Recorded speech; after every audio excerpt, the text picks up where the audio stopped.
Becky at Sentier. Let's walk through your new purchase on the Vetcorder and get you up and running. So in your Vetcorder box, you should have the following pieces. So you should have a charging cube, a USB cable, a protective boot. You should have your Vetcorder monitor, a mini monitor adapter, one SpO2 lingual sensor, an ECG cable, and 2 sets of clicks.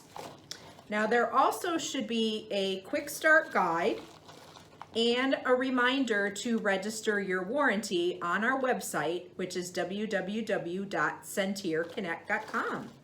So let's get started. Place your protective cover on your Vetcorder. You will plug your mini monitor adapter into the side of the monitor. You will plug your SpO2 sensor into the SpO2 slot. You will plug your ECG cable into the ECG slot. You will take your ECG clip and attach it to the red and white circles. Now to turn the monitor on, you press and hold down the power button, which brings you over to our home screen. At the home screen, you decide what to do. If you wanted to take a surface temperature, click on the thermometer icon, press this gold circle at the top of the unit on the inside of your patient's ear, press and hold down the power button for a couple seconds until you hear a beep, beep, beep, and a temperature will be displayed. Next on the agenda is your ECG recorder. If you wanted to take an ECG recording, click on the ECG function. That brings you over to choose an ECG lead type, either lead 1 under the armpits or lead 2 diagonally. Go ahead and make your selection. Attach your clips. For training purposes, I'm just going to put it on myself. Remember, white on the right. So now you should see an ECG tracing moving across the screen. When you do, go ahead and click on the arrow. Now what you're doing is you're recording the next 30 seconds of your ECG into the memory. You do have the option of having either a 30, 60, or a 90-second ECG recording, and I'll show you in a bit where to change that. While your ECG tracing is recording, you should also see a bar moving across the screen to let you know how your progress is. Once that reading is complete, you will have a summary that pops up on your screen.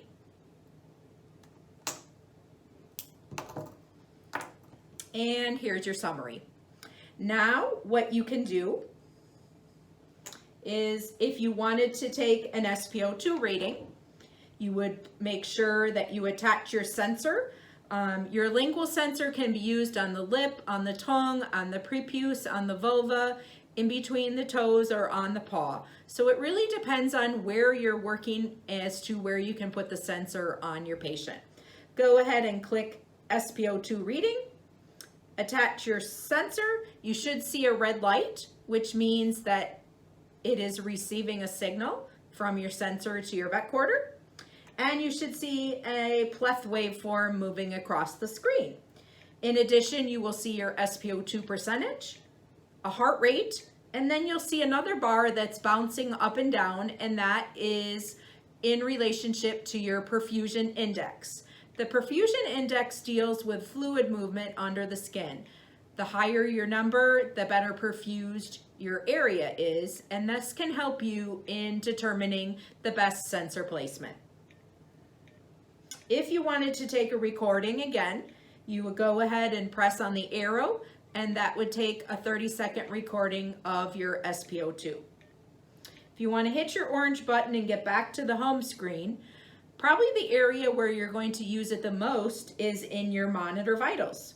When you click on monitor vitals, that enables your Bluetooth to connect to another device, either a phone or a tablet. My advice here is get your patient hooked up first so that you can see your readings on the screen, and then open up the Monitor Vitals app on your iPhone.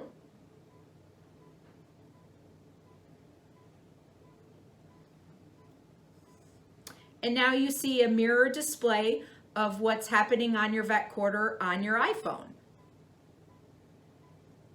Now, one of the things that you can do while you're in a surgery is take a 30-second daily check recording. What you would do is get back to your home screen, press on the daily check icon.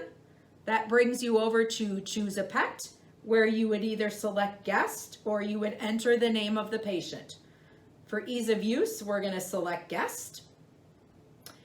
Now you're going to see a circle that's going round and round, and it's obtaining your signal. And then you'll see a status bar moving across the screen to let you know how your 30-second recording is going. You see your SpO2 percentage as well as your heart rate. You've got your ECG tracing on top and your pleth waveform on the bottom. Most clinics will do 1 to 2 of these per procedure.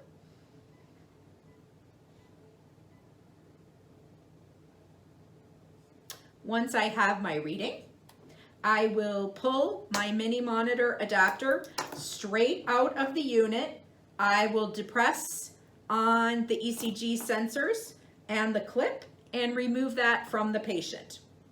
I will go to my device and I will make sure that I close out of the app that I currently have running on my phone. I have shut down my Monitor Vitals app on my iPhone. Now I want to upload my recordings that I have taken. So what I will do is I will click on my orange button and get back to the home screen. I will swipe my finger to the left. I will click on the upload icon. Then I will go to my iPhone and I will click on the Vetcorder Connect. And then I will select my Vetcorder serial number that's on the bottom here. I'm choosing my device to pair.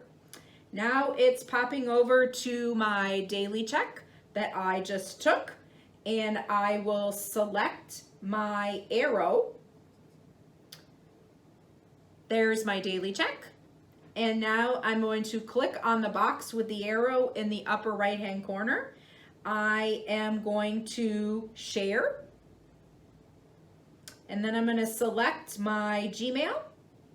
And then I'm going to send it to my doctor, or I'm going to send it to the email address where we send our patient records. And then I'm going to type in the name of the patient. And that's how easy it is. Then, when I'm done with that event, I am going to go select the 3 dashes in the upper left-hand corner of my phone. Then I'm going to select my ECG recorder, and I'm going to download or upload my recording that I took earlier. And if you notice, the circle is going round and round, which means that the recording that I just took earlier is syncing from my Vetcorder over to my phone. Once that is complete, the circle will change to an arrow, and I'll be able to click on that. There's my ECG recording, and then I'm going to select the box. I'm going to share it. I'm going to select my Gmail program, and I'm going to send it. And then I would need to do that for each reading that I want to bring over from my Vetcorder to my phone. The really important last step that you want to make sure that you do is when you're done syncing your recordings, you want to shut down your Vetcorder Connect app on the phone that you're working with. So the next time when you go to use your monitor, you'll be able to open up the Monitor Vitals program and you won't get an error code. So if you do have questions on any of the Vetcorders, make sure that you give us a call at 844-Vetcorder. If you have a service issue, you can go on our website, which is www.sentierconnect.com, and you can open up a service ticket.